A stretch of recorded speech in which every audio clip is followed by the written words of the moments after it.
Thank you, Abraham. Yeah. I love you so much. Yeah. That's natural. Yes. I'm extremely pleased that I'm here. And we are all extremely pleased that you are here. Yeah. I knew you were going to call me today. And I got some good stuff to share with everybody. Should I share first and ask my question later, or?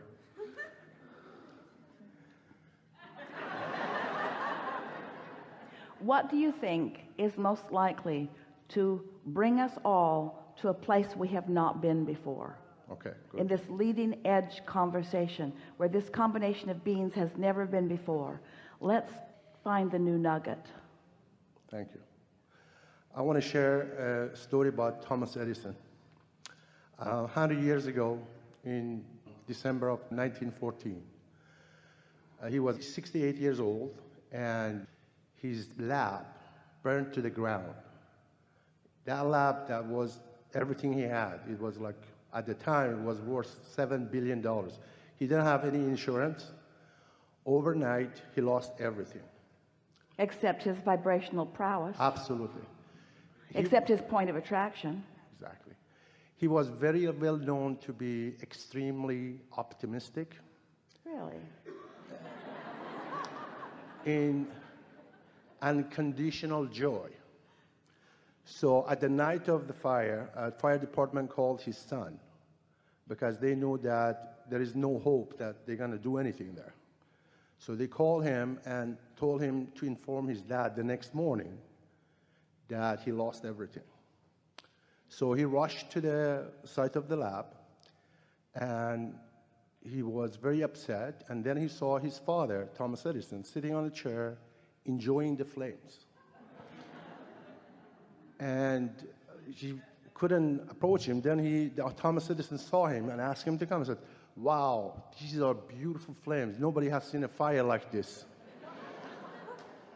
And his son said, "Dad, are you okay? My whole body is shaking." He said, "I'm okay. There's nothing we can do. The fire department is doing its best. We think about it tomorrow.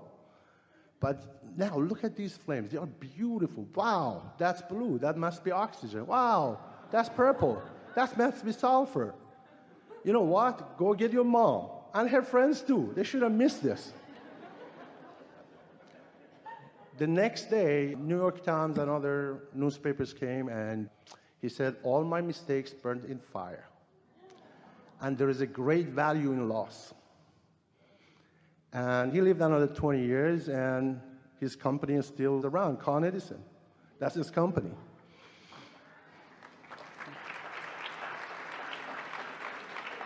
Well, what he knew that his son didn't know at that time is that his beingness, what he had amassed was knowledge. What he had amassed, and we would use different words than he would use knowledge, what he had amassed was a vibrational point of attraction.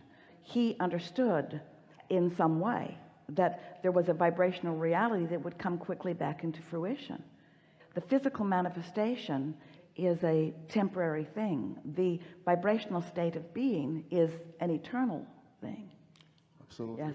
Yes. So he was a master. He knew what's happening in the world. Another thing we have some questions. Do Yeah. you think that he was always and only optimistic? In other words, you were all born that way. And some of you at early ages get talked out of it by pessimism around you. Some of you get talked out of it, don't like how it felt to be talked out of it, remember how it felt when you were optimistic, and make your way back to it naturally.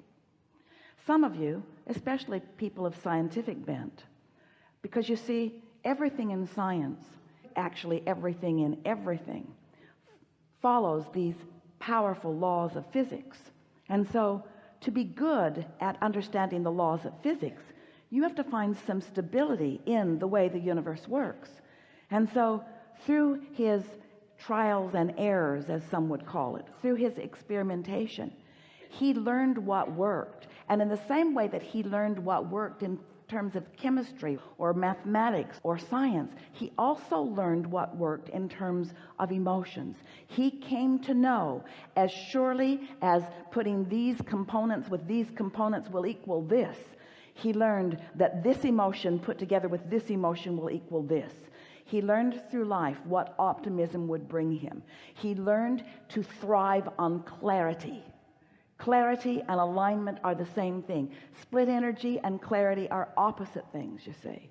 And so in the same way that he was a scientist who learned through doing, that's what we're asking all of you to do. We're asking you to put yourselves in touch with your emotions so that you can discover your clarity in the way that he did. Yes. Yes, I was going to say that observe what worked and what did not work. Yeah. And anything other than joy is not going to work. And why? If you can get this emotional component in place and begin to notice when things are working how you felt or feel, and when things aren't working how you felt or feel, and then just start doing the work. We'll talk about it more as we're moving through this day, how to soften the resistance and how to increase the allowance. There are easy things to do, but first you got to understand the process, and we think you all do about now, don't you? Yeah.